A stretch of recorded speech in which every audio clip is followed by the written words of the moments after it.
భారత్ తీసుకున్న నిర్ణయం పాక్కు నీటిపారుదల సంక్షోభాన్ని మిగిల్చింది. సింధు జలాల ఒప్పందాన్ని భారత్ ఏకపక్షంగా నిలిపివేయడాన్ని పాకిస్తాన్ యుద్ధానికి సమానంగా భావిస్తోంది. మాజీ విదేశాంగ మంత్రి బిలావల్ భుట్టో వ్యాఖ్యలు కలకలం రేపుతున్నాయి.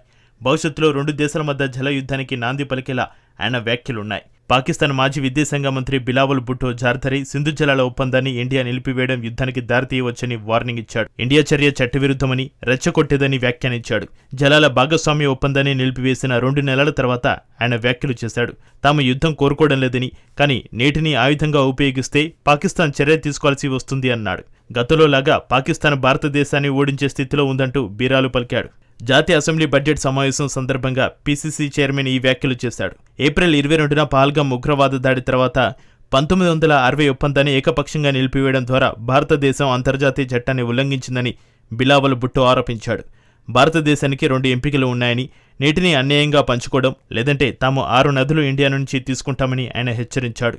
1960లో సంతకం చేసిన ప్రపంచ బ్యాంకు మధ్యవర్తిత్వం వహించిన సింధు జలాల ఒప్పందం భారతదేశం, పాకిస్తాన్ మధ్య 6 నదుల నీటి పంపిణీని నియంత్రిస్తుంది. హోంమంత్రి అమిత్ షా ఈ ఒప్పందాన్ని ఎప్పటికీ పునరుద్ధరించబడదని సూచించడంతో పాకిస్తాన్ పరిస్థితి ఘోరంగా తయారైంది.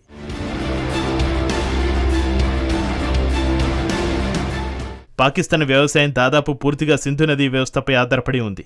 పశ్చిమ నదులు సింధు, జీలం, చినబ్ దేశాల్లోని నీటిపారుదలలో 80% పైగా ఉన్నాయి. సింధు నది రక్షణలు లేకుండా భారతదేశం నీటిని ప్రవాహాన్ని పరిమితం చేయవచ్చు, లేదా నీటి సమయాన్ని మార్చే అవకాశం ఉంది. ఇది పాకిస్తాన్ ఆహార భద్రతకు ప్రత్యక్ష ముప్పు కలిగిస్తోంది. గోధుమ, వరి, పత్తి, చెరుకు వంటి పంటలు దిగుబడులు భారీగా తగ్గొచ్చు. 2030 నాటికి వ్యవసాయ ఉత్పత్తిలో 3-40% తగ్గుదలకు దారితీయవచ్చని నిపుణులు హెచ్చరిస్తున్నారు.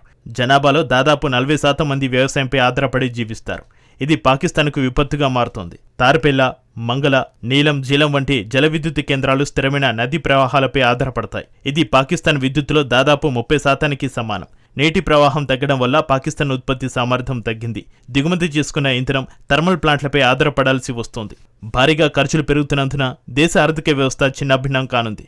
దేశవ్యాప్తంగా విద్యుత్ సరఫరా నిలిచిపోవడం, పరిశ్రమ, వ్యవసాయం, గృహాలకు కరెంటు కోతలు మొదలయ్యాయి.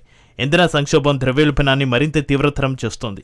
లాహోర్, కరాచీ, ఇస్లామాబాద్ సింధు వ్యవస్థ నుండి వచ్చే నీటిపై ఆధారపడతాయి.